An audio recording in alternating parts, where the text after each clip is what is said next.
자, 안녕하세요.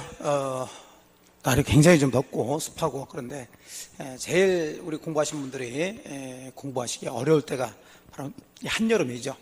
날 덥고 성적은 안 오르고 시험은 자꾸 다가오고, 자, 그럴 때일수록 자신감 가지시고요.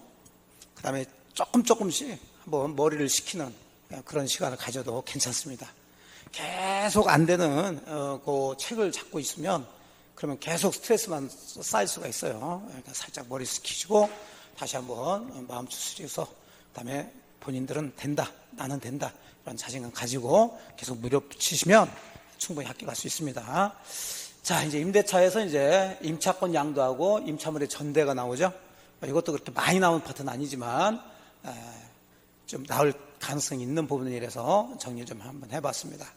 자, 이거 이제 사례 형태로 문제가 잘 나올 텐데, 임차권의 양도하고 임차물의 전대는 뭐 내용은 좀 다르죠. 임차권이란 권리를 아예 넘기는 거고, 이거는 그러니까 임차인이 이제 임차인의 지위를 벗어나는 거고, 임차물의 전대는 임차하고 있는 물건, 토지 등 건물을 이걸 자 또다시 임대차를 놓은 거죠. 그러니까 이때는 임차인이 그 임대차 관계에서 벗어나는 건 아니죠.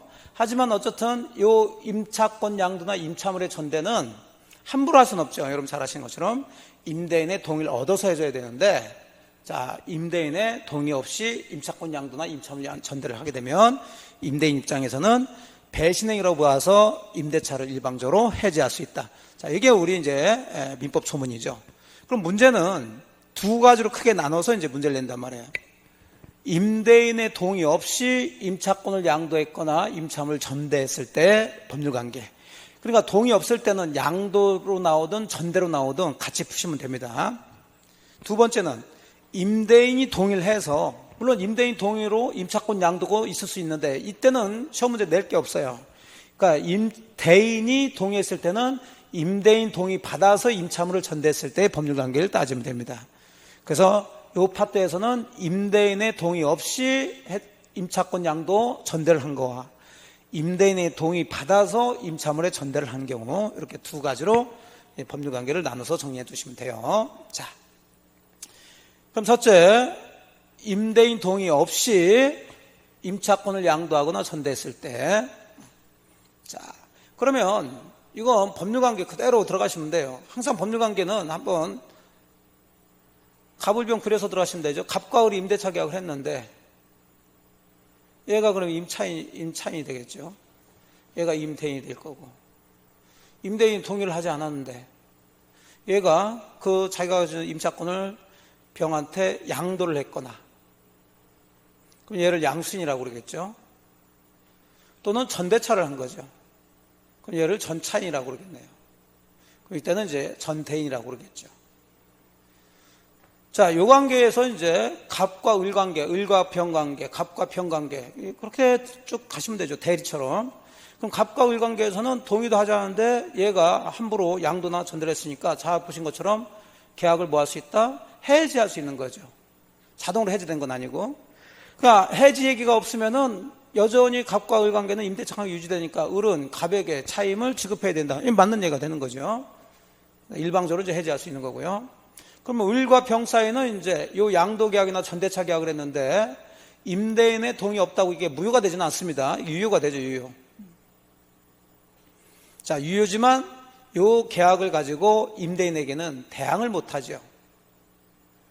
즉, 나중에 임대인이 병 보고, 병이 현실적으로 저 부동산을 사용하고 있을 사람일 때니까 내 임대차 양도나 전대차 계약에 동의하지 않았는데 네가 왜 사용하고 있냐, 나가라. 그럼 나갈 수밖에 없는 거죠. 그럼 결국 요 임차인 또는 전대인이 임대인의 동의를 받아줄 의무를 부담하게 되겠죠. 그 외에는 요 둘 사이 계약 관계에 따라서 이제 정해지면 되는 거고, 자, 요 둘 사이로는 지금 동의도 하지 않았는데 지금 갑의 부동산을 병이 사용하고 있는 거나 마찬가지니까, 그럼 임대인 입장에서는 소유자로서 자, 물권적 조건 행사에서 방해 배제 청구 나가라 할 수 있겠죠. 자, 문제는 그러면 그 사이에 네가 사용하는 바람에 내가 손해가 이만저만이 아니니까 손해배상 청구나 부당이득 반환 청구할 수 있느냐, 이 문제죠. 자, 요건 요 임대차 관계가 존속 중이냐 아니냐에 따라서 달라지는 거죠. 임대차 관계가 존속 중이라면 여전히 예로부터 차임을 받았을 테니까 손해난 건 없죠. 따라서 이 병에게도 나가라만 해야 되겠지 손해배상 청구나 부당이득 반환 청구할 수는 없다. 그 정도 보시면 되고요. 여기 해지에서 이제 동의 없이 원래는 양도나 전대했을 때 해지를 할 수 있는데 해지할 수 없는 경우가 이제 두 가지가 있죠. 그거 확인하시고 들어가시면 돼요. 자, 이제 천천히 그림 생각해 가면서, 자, 임대인과 임차인 사이 관계는 해지할 수 있습니다. 다만 해지할 수 없는 거 두 가지. 그 위반 행위가, 즉 양도나 전대 행위가 임대인에 대한 배신적 행위라고 인정될 수 없는 특별한 사정이 있는 경우에는 해지권이 발생되지 않죠. 그 대표적인 게 부부관계. 자, 부부 사건 배우셨죠? 그래서 임차인이 남편이고, 자, 그 임차권을 부부가 같이 같은 건물에 동거하면서 가구점 같은 걸 했단 말이죠. 그걸 이제 넘겼을 때 그거는 해지하지 않죠. 그다음에 임차 건물의 소부분, 건물 전체를 임대차 있는데 그 중에 방 한 칸 정도를 다른 사람한테 사용하게 하는 것. 요건 굳이 법적으로도 임대인의 동의 받을 필요는 없다고 봐요. 그래서 임대인 동의 없이 했다고 해서 해지할 수는 없다. 됐고요.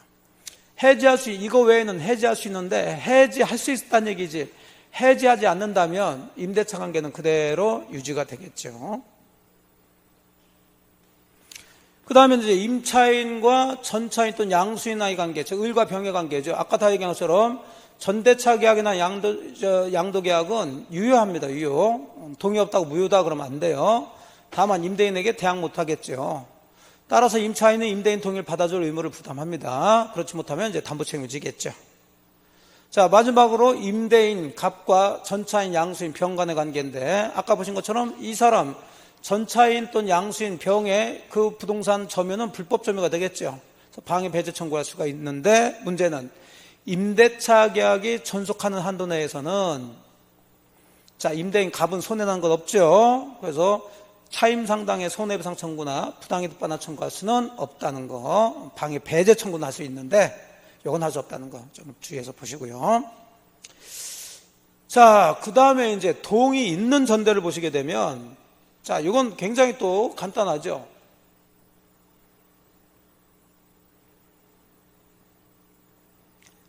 자, 갑의 부동산을 을이 임대차를 하고 있었는데 임대인의 동의를 받아서, 자, 임대인 임차는 안 쓰겠습니다. 자, 그 부동산을 병한테 전대차를 냈다는 거죠. 그렇다면 갑과 을간, 또 을과 병, 갑과 병, 이 사용 관계를 따지면 되는데, 갑과 을 간의 임대차 계약은 해지할 이유가 없죠. 동의해줬으니까. 그대로 그 전에 임대차 관계 그대로 유지가 될 거고요. 자, 을과 병의 전대차 계약도 유효면서 당연히 대항할 수가 있겠죠.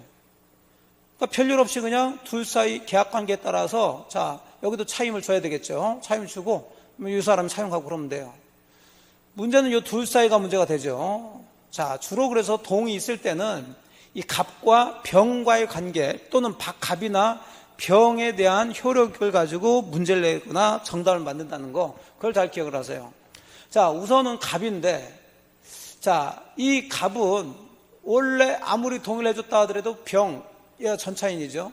전차인과는 직접적인 임대차 관계가 없단 말이에요. 그 얘기는 서로 권리 의무가 발생될 수가 없다는 얘기인데, 우리 민법은 동의를 해준 이 착한 임대인을 보호하기 위해서 법정을 하나를 만들었죠. 자, 원래는 권리 의무가 발생되지 않지만 전차인 너는 이 임대인에 대해서 직접 의무를 부담해라. 의무. 권리, 전차인으로서 권리는 행사하지 말고, 행사는 여기에다 행사하는 거고, 계약은 얘하고 했으니까, 원래 그럼 의무도 이쪽에 의무를 이행을 해줘야 되는데, 자, 요 임대인이 가장 대표적인 차임, 얘도 얘한테 차임, 예를 들어서 80만 원 주기로 했다. 얘는 얘한테 100만 원 주기로 했다. 임대차가. 근데 이 사람은, 자, 그래서 임대인이 동의해줬는데 이 전차인은 아주 성실해서 80만 원 따박따박 월세를 주는데 이 놈은 100만 원을 줬다 말다 하게 되면 이 동의해준 임대인이 손해날 수 있으니까 임대인이 직접 전차인에게 그 80만 원을 자기한테 줘라. 그러면 줘야 될 의무를 부담한다는 얘기가 돼요. 자, 그래서 쭉 내려가면 3번 유격이죠. 임대인과 전차인 사이에는 직접 임대차 관계는 성립하지 않아요. 그게 기본이죠. 그러나 임대인 보호를 위해서 전차인은 임대인에 대해 직접 의무를 부담하라는 거죠. 의무만 부담하는 거지 권리는 행사하지 않는다. 따라서 전차인 병이 임대인에게 직접 차임을 지급하면 그 한도에서 임차인에 대한 차임을 줄 필요가 없죠.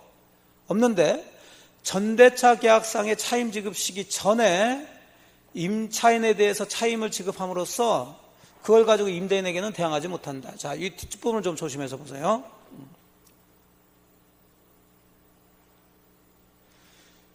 그러니까 만일에 이 전대차에서 매달 10일에 80만 원을 주기로 했는데, 자, 10일 돼서 이 사람이 얘한테 또는 이 사람이 얘한테 80만 원을 나한테 직접 줘라 해서 줬으면 얘한테 다시 줄 필요가 없다는 얘기죠.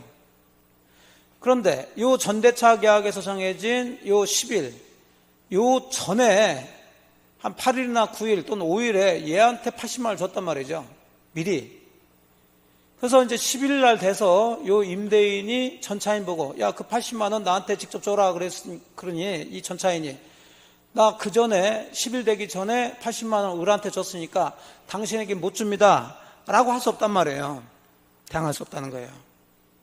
줘야 돼. 그럼 이중으로 이제 80만 원을 줘야 되는 문제가 생겨. 물론 여기서 다시 받으면 되겠지만, 근데 거기서 조금 더 깊이 들어가게 되면 무조건 전차인은 임차인에 대한 차임 지급으로 임대인에게 대항하지 못한다가 아니라, 시점이 어느 시점이냐면 전대차 계약에서 정해진 차임 지급 시기 전에 임차인에 대한 차임 지급으로서 임대인에게는 대항하지 못한다는 거예요. 그러면 후에 지급한 것은 대항할 수 있다는 얘기가 되죠. 즉 10일 날이 됐음에도 불구하고 임대인이 직접 80만 원 달라고 하지 않아서, 어쨌든 이 사람은 80만 원 월세를 줘야 되니까 얘한테 줬단 말이에요. 근데 한 10일이 지나가지고 한 13일쯤 돼서 임대인이, 그 80만 원 자기한테 직접 주세요 그랬단 얘기죠. 전대차 계약에서 정한 차임 지급 시기를 지나서 후에, 그러면 이미 10일 돼서 이 사람한테 줬는데 얘한테 또 80만 원을 줄 필요는 없죠. 그때는 임차인에 대한 차임 지급으로서 임대인에게 대항할 수가 있다.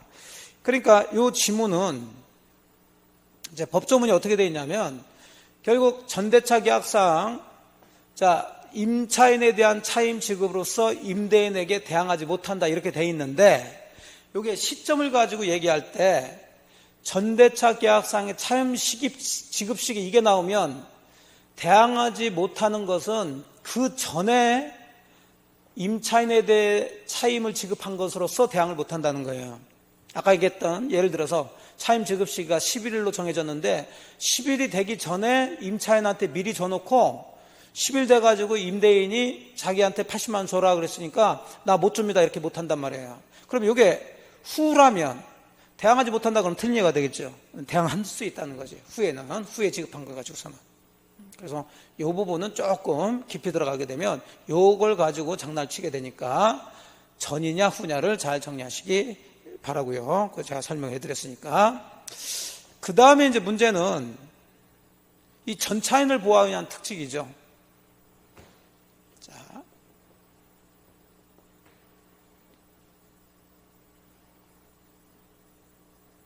동의를 받아서 전대차예요. 자, 그럼 이 전차인은 빌린 임차인한테 또 빌린 사람이니까 굉장히 약자라고 보는 거죠. 이 사람을 보호하기 위한 거 한 3가지는 반드시 기억하시는데, 자, 그 뭐냐면 전차인이 가지고 있는 전차권이라는 권리가 있죠. 즉 이 부동산을 사용할 수 있는 전차권. 그럼 당연히 이 전차권은 임차인의 임차권에 의존할 수밖에 없는 거죠. 즉 임대차 계약에 의존할 수밖에 없어서 이 임차권이 정상적으로 끝났다면 당연히 전차권도 소멸돼서 나가야 되겠죠. 즉 기간이 다 만료돼서 끝났다든지 이러면 당연히 전차인도 나가야 된다는 얘기예요. 그래서 전대차 기간도 임대차 기간을 넘으면 안 되겠죠. 자, 그게 원칙인데 그렇다 하더라도 동의 후에 이 전차인이 마음 놓고 이 부동산을 사용하고 있었는데 임대인과 임차인이 합의로 이 임대차를 종료시켰다, 뭐 해지시켰다. 그러면 합의로 해지했으니까 이 임차권 없어졌겠죠. 그 임차권 없어졌다고 이 전차권도 없어지니까 당신 나가셔, 이러면 안 된다는 얘기죠. 자, 그래서 임대인과 임차인 합의로 임대차 계약을 종료한 후에는 이 전차인의 권리는 소멸하지 않는다. 첫 번째. 자, 두 번째는, 자, 요게 기간 정함이 없는 임대차인데, 자, 요걸 또 전차인이 전대차에서 들어와서 요 부동산을 사용하고 있었단 말이에요. 그러면 기간 정함이 없는 임대차는 임대인, 임차인 언제든지 해지 통고로 끝낼 수 있다고 그랬죠? 예를 들어서 또 임대인이 해지 통고해서 끝냈다. 자, 그러면 당연히 이것은 요 전차인의 전차권도 없어져야 돼요. 없어져야 되는데 갑자기 얘 보고 나가라 그러면 안 되니까 요때는 임대인이 그 해지 통고했다는 사실을 미리 얘한테 통지를 해줘야 되겠죠. 근데 통지하지 않고 있다가 유예기간이 다 끝나가지고 해지가 됐다고 해서 당신 나가라 그러면 안 된다는 거예요. 그래서 그 사유를 통지하지 않으면 전차인에게 대항할 수가 없다. 그래서 해지 통고로 인해서 종료됐으면 통지하지 않으면 대항하지 못합니다. 그래서 통고가 나왔을 때 통지가 나오는 거예요. 자, 세 번째는, 자, 요 둘이 임대차 관계가 있으니까 이 사람은 계속 차임을 줘야 되는데, 임차인이 이익 이상 차임 연체가 돼서 일방적으로 요 임대인이 임대차 계약을 해지했어요. 그때도 그러면 이 전차인에게 그 사실을 통지하지 않으면 대항할 수 없냐 그건데, 그건 아니에요. 그건 이미 이익이 이상 기다렸으니까 그때는 둘 다 나가라, 통지할 필요 없이 요 전차인에게도 대항할 수 있다. 그래서 임차인이 이익이 차임 연체로 임대인이 임대차 계약을 해지할 경우에는 전차인에 대해서 그 사유를 통지하지 않더라도 대항할 수가 있습니다. 자, 이 세 가지. 합의로 종료했으면 전차인이 나갈 필요가 없다. 전차인의 권리는 소멸하지 않는다. 해지 통고로 끝났으면 미리 통지하지 않으면 대항할 수 없다. 하지만 임차인 이익 이상 차임 연체로 해지가 됐을 때는 통지할 필요 없이 대항할 수 있다. 자, 되셨죠? 자, 나머지 뭐 큰 문제 없고요. 5번 봅시다. 임대차 기간하고 전대차 기간이 다 끝났으면 현실적으로 부동산 사용한 사람은 전차인이니까 이거 돌려줘야 되죠. 그럼 원래대로 한다면 전대차 계약상에서 이렇게 돌려줄 의무가 있고, 그 다음에 임대차 계약상에서 이렇게 돌려줄 의무가 있어서 이렇게 돌려줘야 되는데 굳이 그럴 필요가 있을까요? 전차인이 임대인에게 직접 그 물건, 부동산, 목적물을 반환하면 전대인에 대한, 즉 임차인에 대한 반환 의무를 면하게 되겠죠. 그래서 목적물 임대인에게 직접 명도함으로써 임차인, 즉 전대인에 대한 목적물 면도 의무를 면한다. 자, 나머지는 이 적법한 전차인은 임차인과 똑같은 권리를 인정해 줍니다. 우리가 건물 임차인이라면 부속물 매수권 인정해 줬죠? 그럼 여기도 적법하게 동의를 받아서 건물에 전대차를 해서 전차인이라면 요 임대인의 동의를 받아서 부속시켰거나 임대인에게 매수한 부속물이 있으면 일정한 경우 매수청권 행사할 수 있고요. 이게 만일에 토지 같은 경우라면, 자, 이 전차인이 그 토지 위에 자기의 건물이 있다. 자, 그러면 일단은 토지를 자기한테 임대를 해달라. 이 전대차 계약하고 똑같은 조건으로 임대를 청구하는 거예요. 원래 임차인은 갱신 청구를 하는데 여기는 갱신 청구라는 게 있을 수 없으니까 임대 청구했다가 이 임대인이 전차인에게 그 토지를 임대하지 않으면, 거절하면 매수권 행사할 수 있죠. 그래서 다 인정해 줄 수 있다는 거. 다만 이런 내용들을 이제 어떻게 장난치냐면, 동의 없이 전대차를 했다라고 문제를 내고 여기에 있는 내용들을 거기다 집어넣는단 말이죠. 동의 없을 때는 이런 얘기가 나오면 안 돼요. 이건 동의가 있었을 때의 내용이다. 그래서 정확하게 동의 없이 양도나 전대했을 때, 동의 받아서 전대를 냈을 때 법률관계를 정리해 나가시면 됩니다. 자, 이제 이론 정리하셨으니 이제 문제도 한 문제 또 풀어보도록 합시다. 자, 1번 보시면 갑은 자신의 X건물을 을에게 임대했고요. 을은 갑의 동의 없이 X건물에 대한 임차권을 병에게 양도를 했습니다. 동의 없이 양도한 거죠. 자, 틀린 것은 어차피 갑을 병은 그림 그대로 똑같으니까 동의 없이. 자, 을은 당연히 병에게 갑의 동의 받아줄 의무 있겠죠. 을과 병 사이 전대차 임차권 양도 계약은 유동적 무효가 아니죠.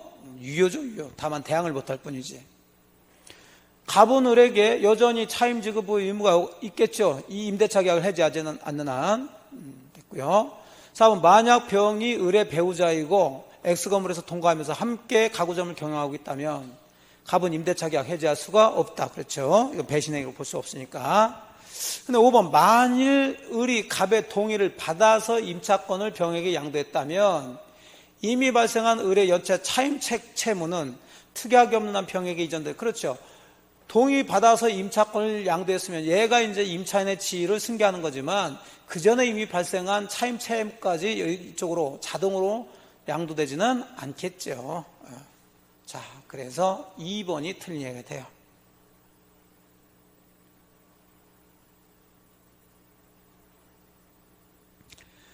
자, 2번 갑은 자기 소유 X 창고 건물 전부를 을에게 월 차임 60만 원에 3년간 임대했고요. 을은 갑의 동의 얻어서 X 건물 전부를 병에게 월 차임 70만 원에 2년간 전대를 냈대요. 그러니까 갑의 창고 건물이 있는데 자, 요걸 을에게 정상적으로 임대차 계약을 했어요. 몇 년간? 3년간. 차임은 60만 원. 자, 근데 또 갑의 동의를 받아서 을이 자, 병에게 월 차임 70만 원에 전대차 계약을 했네요. 2년 기간 내에서. 자, 이 상태에서 틀린 것은 그랬습니다. 자, 1번 갑, 을 합의로 임대차 계약을 종료했습니다. 병의 권리 소멸합니까? 소멸하지 않죠. 1번 틀렸네요. 쉬운 얘기죠. 자, 2번 병은 직접 갑에 대해서 둘 사이 임대차 관계가 있는 건 아니지만 60만 원을 지급할 의무를 부담하고요. 갑은 을에게 월 차임 60만 원 어쨌든 동의했다 하더라도 이 임대차 관계는 유지가 되니까 청구할 수 있고요.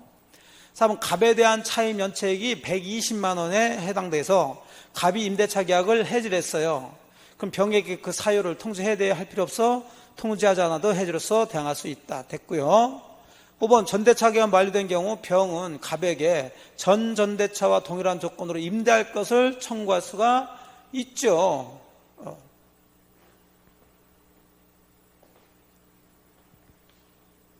자, 전대차 기간 만료할 경우 병은 갑에게 전 전대차 동일한 조건으로 임대할 것을 청구할 수.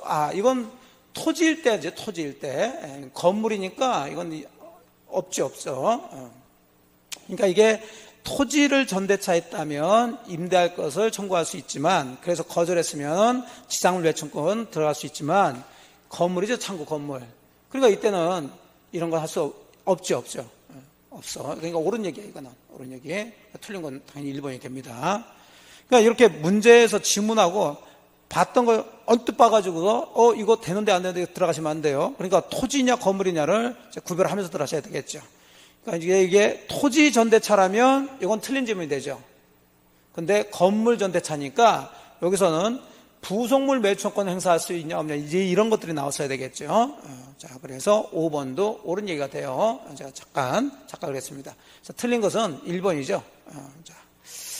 자, 이렇게 해서 기출문제 중심으로 해서 임차권의 양도와 전대차 정리를 이제 해봤습니다. 자, 이렇게 해서 이제 민법의 전체적인 것들을 정리해봤고요. 이제 다음 시간부터 민사특별법에 해당되는 내용들을 이제 같이 공부를 하는 시간을 갖도록 하겠습니다. 자.